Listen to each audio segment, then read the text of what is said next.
there was a poll that came out a couple of days ago that said that 37% of Republicans have a favorable view of Vladimir Putin.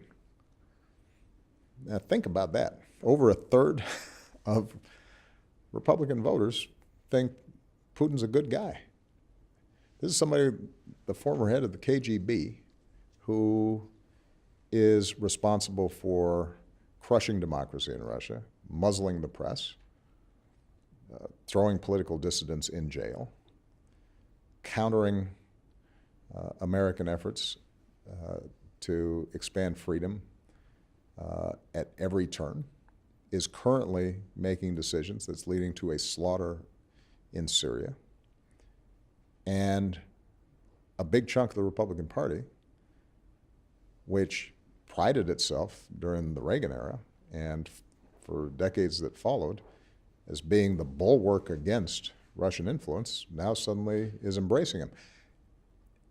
And my point here is that it's very important that we do not let the inter-family argument between Americans, the domestic political differences between Democrats and Republicans,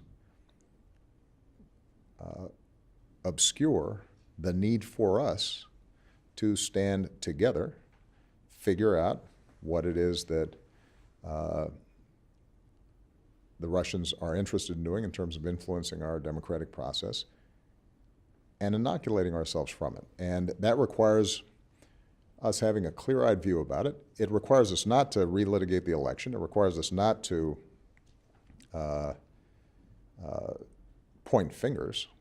It requires us just to say, here's what happened, let's be honest about it, and let's not use it as a political football, but let's figure out how we prevent this from happening in the future. Because it's not just going to be Russia.